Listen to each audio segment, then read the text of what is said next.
Parang natitense ka, mama.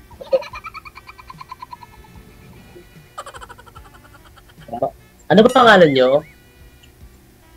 Ha? Ako nga pala si Rosalie. Mostly. Nice to meet you po. Okay. Si James. From Nueva Ecija. Malapit lang ang Cagayan Valley ako. Alam ko yun. Cagayan Valley. Matagal na po kayo dyan? Taiwan? Taiwan. Medyo matagal na po. Ilan na po yung anak nyo? 3 po. 3. Ako naman 2. Puro babae. Ako rin puro lalaki din po. Hindi na kailangan gumawa ng lalaki. Uy, sana all. Bumaba tuloy. Ayun. Uy. Kamusta po kayo dyan? Okay lang, pero andito ngayon kami sa hospital kasi yung alaga ko po may hospital po. Bali, 3 days na po kami dito. Basta, ingat lang lagi. Dyan. Lagi naman nag-iingat, syempre. Kasi ala tayo sa sariling bansa natin eh. Alam mo naman sa ibang bansa. Malaki sa pamilya. Hiwalay po kayo, madam. Ilang taon na? Ay, 5 years na po. 5 years na. Ilan po anak mo? 3 po. Wow. Kasal sa asawa? Opo. Pero meron na po kaming kasulatan na wala na pong pakialaman, sir. Oo. Pwede ka mag-boyfriend, mag-asawa. Siya pwede na rin, ganun. Hi, hello na lang kung magkasalubungan, ganun. Sana all. Ikaw naman magtanong kay sir. Ay, ilang taong ka na, sir? 43, ma'am. Okay. Ilang taon na yung mga anak mo? Yung panganay mo, ilang taon na? Ano po, grade 7 po. Tapos yung bunso ko, grade 1. 13, tsaka 6. Ha? Okay. Matagal na kayong hiwalay ng asawa mo? Magwa 1 year na po. Magwa 1 year na. Ay, sariwa pa lang yan. Pwede na kayong magkabalikan. Hindi na, ma'am. Hindi na po kasi may pamilya na po siya. Kumbaga magkakaanak na po sila. Ayun lang. Talagang wala nang pag-asa pag ganun. Yung mga anak ko naman, andito naman po sa akin, sa bahay ko. Kumbaga yung kasi yung siyang nagkamali. Kumbaga, alasa dito sa poder ng kasi sabi ng kasama ko ngayon, mga biyanang. Di ba biyanan tubig? Biyanan nakaraan. Yun na nga yung para sarili ko na itong magulang. Kaya yun, papasalamat din ako sa kanila kasi nga naging mabuti sila sa akin. Kaya sinusukla ko naman. Ganyan lang talaga ang buhay. Sabi nga nila, talagang hindi kayo para sa isa't isa. Ito naman yun. Kasi hindi naman natin hawak yung kapalaran natin. Siyempre, siya yung talagang kumparasan tayo. So bali, dyan ka nakitira sa biyanan mo. Tapos yung mga anak ninyo nasa sa inyo ngayon. DJ, dito po. Pero bahay ko po ito sa bahay ko. Yung bahay po katabi lang po ng bahay ko. Putol-putol ang busis mo. Saan po ba nakapatong cellphone mo, sir? Medyo choppy. Sir?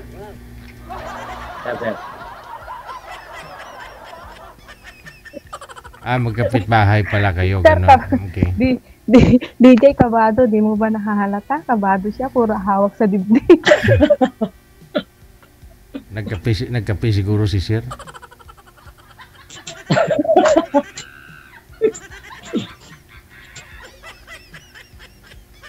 Matanong ko lang po, ma'am, ilan taon na po kayo? 39. 39. Ano lang. Okay. Ay, bakit ka magbilang?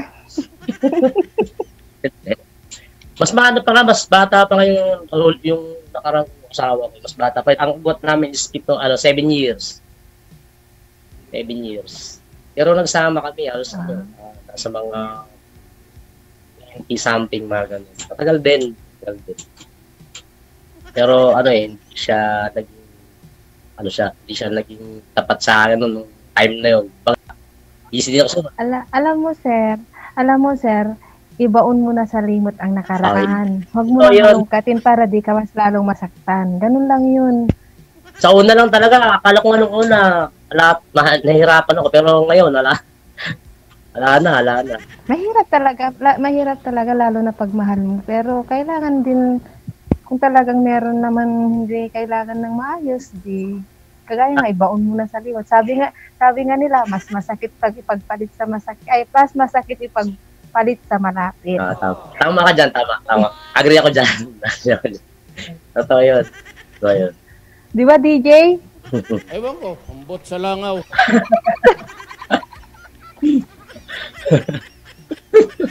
Kahimik naman si DJ, oh. Totoo yun. Kaya ako naniniwala talaga ako. Kasi ako, sa tulang, inamin ako, makadiyos talaga ako. Kasi ako, lagi akong kumakapit sa kanya. Kaya, Amen. Naniniwala naman ako. Ang sabi nila, ang pinaglumahan, ibigay sa nangangailangan. Diba?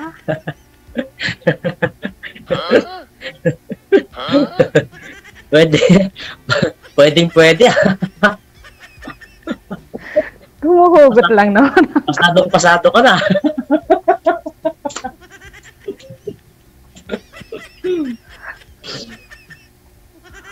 Humuhugot lang po. Apo. Okay lang. Masaya nga yung masaya nga yung sinasabi. Talagang nag-i-enjoy din ako.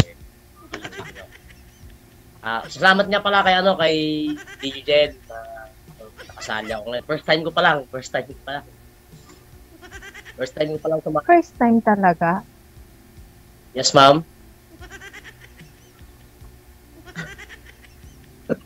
Hindi, sabi ko first time talaga. Dito.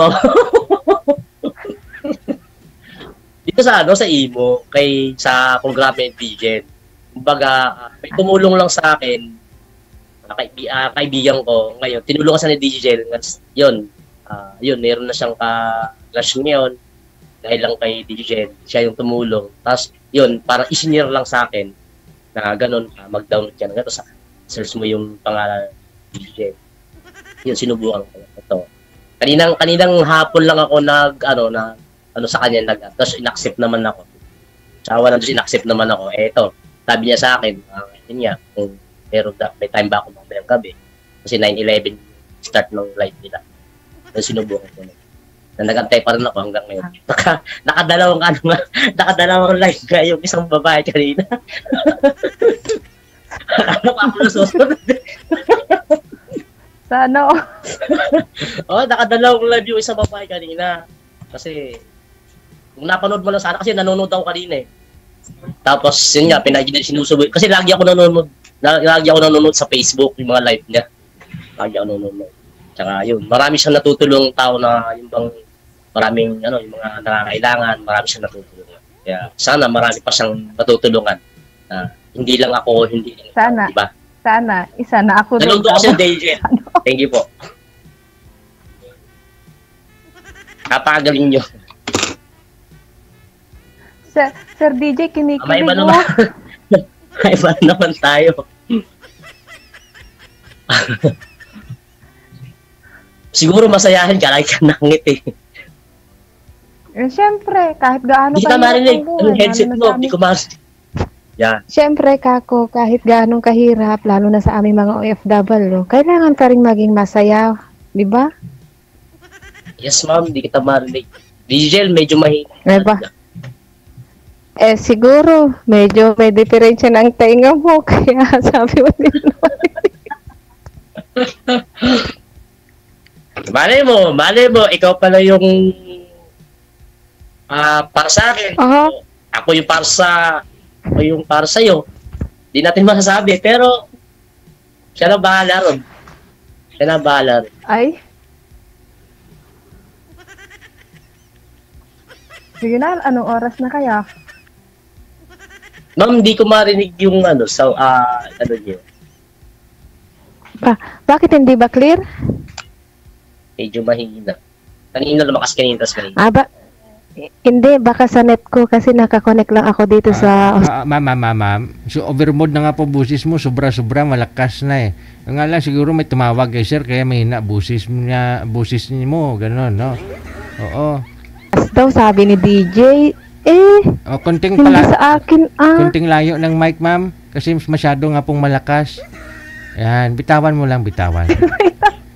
Oh, di ba? Sabi niya kasi sir, di niya naririnig eh. Nawala yung sounds niyo po, ma'am. Nawala yung ano. Ala, May tumawag alangan kasi. na, Yung mic sa alangan mic. nasisigaw ako dito. Hello, Alangan DJ. nasisigaw ako dito, may pasyente. Ma'am, malakas nga po busis mo. Sa kanya may problema, i-cancel mo yung tawag, ma'am. Kasi may tumawag sa kanya, kaya hindi niya tayo naririnig. I-cancel niyo po muna, ma'am, yung tawag, ma'am. Tatawagan ko kayo ulit. Kasi hindi niya na tayo naririnig.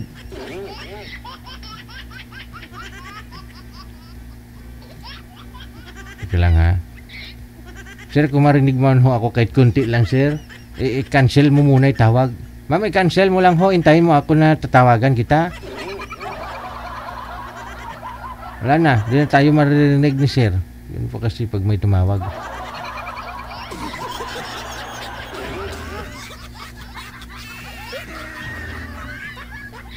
Wala na. Manager, i-split mo nga muna. Pasuyo. Turbo ng tawagay. Dumidiskarte pa nga si sir eh. Mamaya makalimutan niya yung script niya. Script nga, di ba? Kaya bakit kailangan siya uluhin?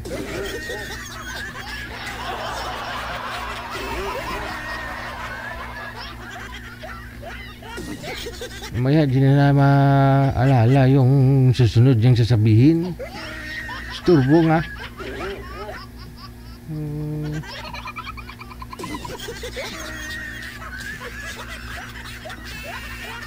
Hello, madam? Gwapa? Oo, nawala ho kasi yung busis daw natin doon kay sir. Hindi na tayo naririnig.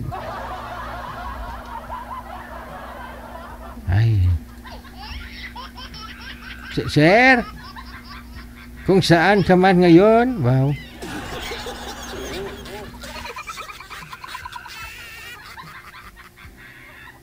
Ano ma'am? Wala na yata siya, sir. Wala nga, hindi na sinasagot.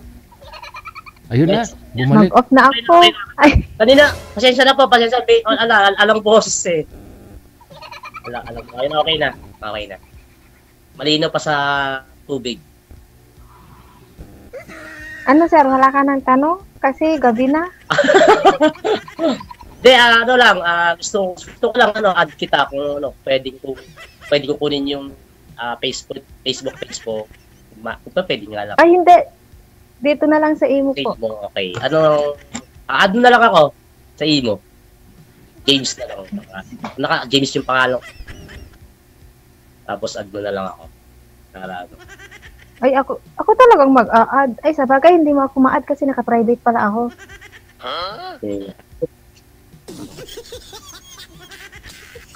Kasi hindi ako naka-private. Okay. Basta add mo ako. Ano, wala na? DJ, salamat po. Okay na? Wala ka nang pahabol, ma'am. Wala ka nang dapat. Okay na. Wala ka nang itanong na dapat live, no? Para marinig din ng iba yung sagot ni sir. Wala na? Ayun, wala na po. Wala. Wala na po, sir. Salamat na lang po sa inyo. Ikaw, sir? Wala Good na. night na lang po. Ay, sige. Bye-bye. Wanted, sweetheart. Wanted, sweetheart. Sige.